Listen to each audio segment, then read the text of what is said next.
जय श्री कृष्णा दोस्तों। जब कुंभकर्ण 6 महीने सोता था तो उसकी पत्नी क्या करती थी, आइए जानते हैं।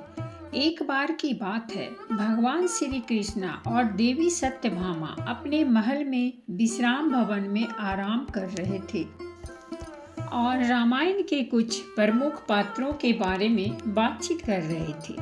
बातचीत करते करते देवी सत्यभामा के मन में एक प्रश्न आया। देवी सत्यभामा कहती हैं, हे स्वामी, मेरे मन में एक प्रश्न है। आपकी आज्ञा हो तो मैं आपसे प्रश्न पूछना चाहती हूँ। तो भगवान श्री कृष्ण कहते हैं, देवी सत्यभामा, तुम निसंकोच होकर पूछो।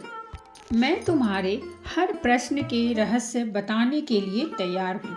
तो देवी सत्यभामा कहती हैं, हे दया के सागर, कुंभकर्ण के 6 महीने सोने के बाद उसकी पत्नी का क्या होता था। तो भगवान श्री कृष्ण बोले, हे देवी सत्यभामा, तुम्हारे इस प्रश्न से समस्त नारी जाति का कल्याण होगा, क्योंकि एक नारी की बात नारी ही समझ सकती है। भगवान श्री कृष्ण कहते हैं, हे देवी सत्यभामा, मैं तुमको एक कथा सुनाता हूँ। उस कथा में तुम्हें यह पता चल जाएगा कि कुंभकर्ण के सोने के बाद उसकी पत्नी क्या करती थी। हे देवी, इस कथा को जो भी स्त्री सुनती है वह सदा सुहागन रहती है और हर पुरुष के जीवन में पत्नी का वियोग होता तो देवी सत्यभामा रहती हैं। हे स्वामी, मैं इस कथा को ध्यान से सुनूंगी, कृपया आप इस कथा को सुनाना प्रारंभ कीजिए। तो भगवान श्री कृष्ण कथा को सुनाते हुए कहते हैं कि रामायण का एक मुख्य पात्र था कुंभकर्ण, जो कि लंकापति रावण का छोटा भाई था। रावण का यह भाई इतना भयंकर था कि एक दिन में अनेक जीव जंतुओं का भोजन अकेला ही खा जाता था। इसके बाद भी कुंभकर्ण के पेट में चूहा नहीं, हाथी दौड़ते थे। भूख शांत न होने पर कुंभकर्ण अपनी प्रजा को भी खा जाता था।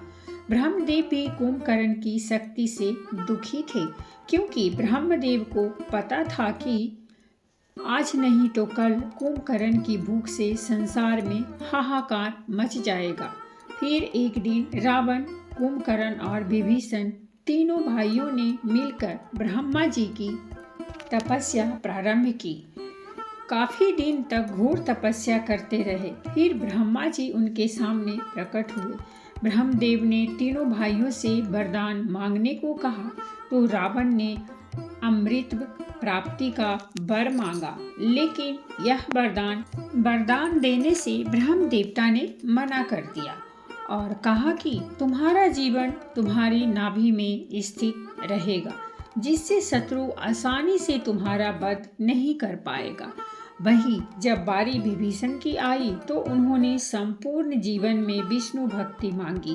कुंभकर्ण के ने इंद्रासन पाने की इच्छा से यह घोर तपस्या की थी, जिससे इंद्रदेव भी काफी चिंतित थे। इंद्रदेव अपनी इस चिंता के निवारण के लिए देवी सरस्वती के पास पहुँचे और उनसे विनती की कि आप कुंभकर्ण की मति फेर दीजिए, जिससे वह इंद्रासन न मांग ले। इंद्रदेव की व्यथा सुनकर देवी सरस्वती कुंभकर्ण की जिह्वा पर बैठ गईं और जब ब्रह्मदेव ने कुंभकर्ण से वर मांगने को कहा, तब कुंभकर्ण ने इंद्रासन की जगह पर निंद्रासन मांग लिया। इतना कहते ही ब्रह्मदेव ने तथास्तु कह दिया, लेकिन रावण और विभीषण ने ब्रह्मदेव से विनती करी और कहा कि यदि ये आजीवन सोता रहेगा तो संसार का सुख कब देखेगा। यह सुनकर ब्रह्मदेव ने 6 माह बाद एक दिन कुंभकर्ण को जागने का वरदान दे दिया।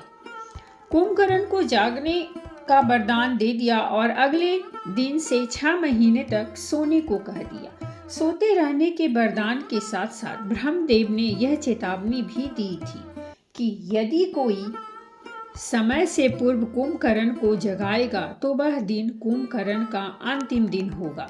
इतना कहकर ब्रह्मदेव अंतर्ध्यान हो गए। ब्रह्मा जी के वरदान के अनुसार कुंभकर्ण 6 महीने सोता था, फिर एक दिन जागता था और फिर 6 महीने सोता था। इस वरदान के बाद कुंभकर्ण सो गया तो 6 महीने बाद उठा तो पूरी लंका में हाहाकार मच गया, क्योंकि उसका शरीर एक विशाल पर्वत की तरह था और उठते ही उसे भूख लगी। सबसे पहले उसने लंका में खाना ढूंढना शुरू किया। उसने लंका की वाटिका से फल तोड़कर खा लिए। सभी फल खाने के बाद भी उसका पेट नहीं भरा तो उसने लंका से बाहर जाकर लोगों को खाना शुरू किया। कुंभकर्ण का शरीर बहुत बड़ा था तो वह आदमियों को अपनी एक उंगली से उठा लेता था और उठाकर अपने मुंह में चबा लेता था। फिर रावण ने मंदोदरी से विवाह किया तो उसके बाद रावण ने बलि से अपने भाई कुंभकर्ण के लिए उनकी कन्या ब्रजबाला का हाथ मांगा। ब्रजबाला बलि की पुत्री थी और बलि विरेचन का बेटा था। वामन अवतार में जब भगवान विष्णु ने बलि से 3 पग धरती मांगी थी तो उस समय ब्रजबाला वहाँ थी और इन सब को देखने के बाद ब्रजबाला एक शक्तिशाली कन्या बन गई थी। उसे हथियार बनाने की अच्छी समझ थी। रावण के बोलने से कुंभकर्ण और ब्रजबाला का विवाह हो गया।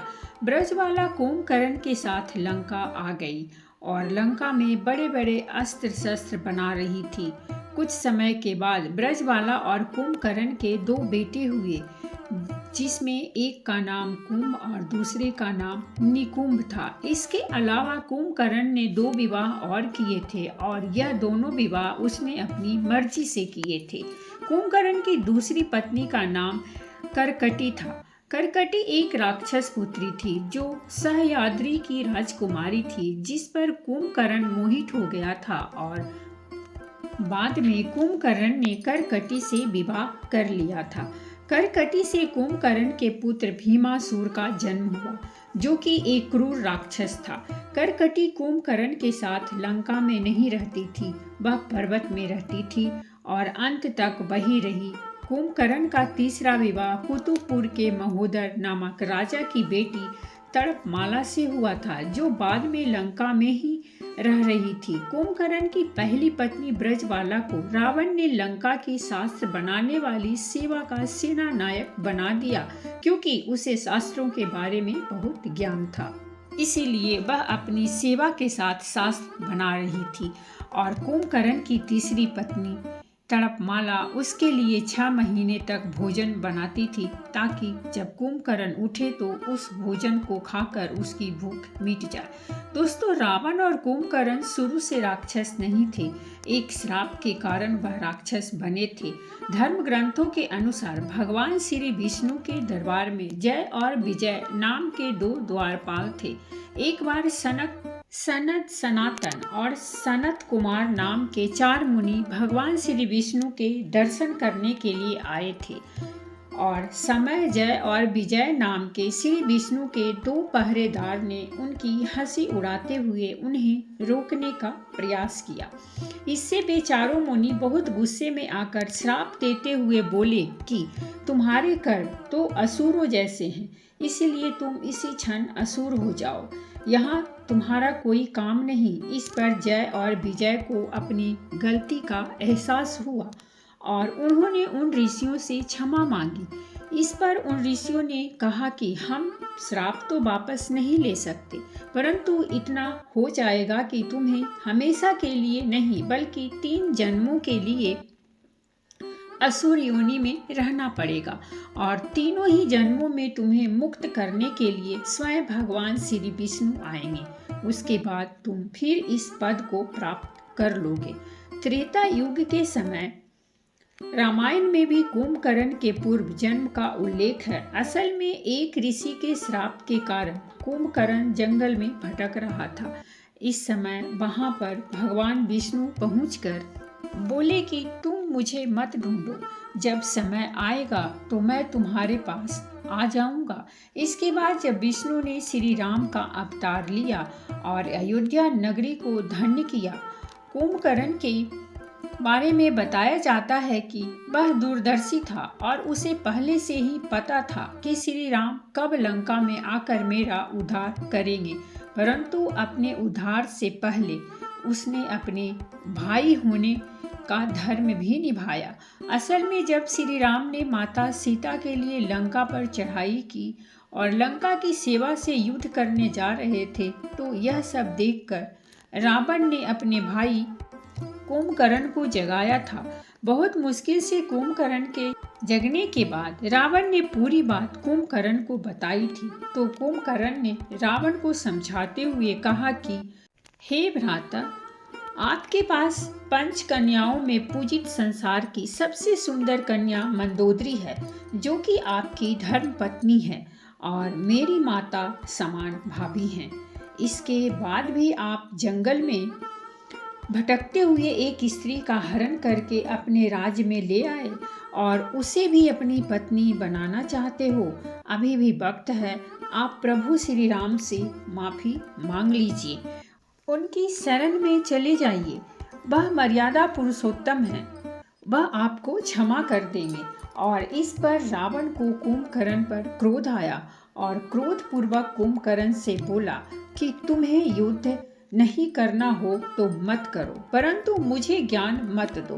तो कुंभकर्ण कहने लगा कि भैया, मैं तो समझा रहा था, क्योंकि इसी में लंका की भलाई है, परंतु आप नहीं चाहते तो मैं अपने छोटे भाई होने का धर्म निभाऊंगा और श्री राम से युद्ध करूंगा।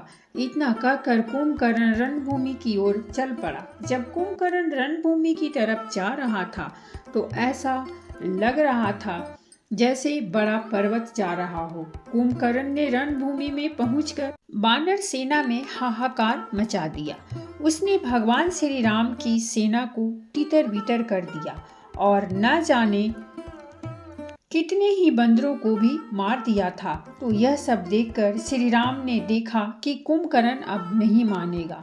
तब श्री राम ने धनुष पर बाण चढ़ाया और कुंभकर्ण को मारकर यमलोक बिठाया। कुंभकर्ण के मरने के बाद रावण दुखी हो गया था, क्योंकि उसने अपने भाई को खोया था। परंतु रावण से ज्यादा दुखी कुंभकर्ण की पत्नियां ब्रजबाला, तड़ितमाला थी और वे सती हो गईं, क्योंकि बज्जरवाला और तड़पमाला दोनों ने श्री राम से प्रार्थना की कि इन्हें भी इस असुर योनि से मुक्ति मिल जाए, और श्री राम जी ने बाद में ऐसा ही किया। तब भगवान श्री कृष्ण कहते हैं कि हे देवी सत्यभामा, कुंभकर्ण के साथ साथ उसकी पत्नियों को भी मुक्ति मिल गई। और इसी के साथ हमारी आज की कहानी भी संपन्न हुई। तो दोस्तों, अगर कहानी अच्छी लगी हो तो प्लीज़ हमारे चैनल को सब्सक्राइब कीजिए, वीडियो को लाइक और शेयर जरूर कीजिए। कहानी सुनने के लिए बहुत बहुत धन्यवाद। मिलते हैं हम एक नई कहानी के साथ।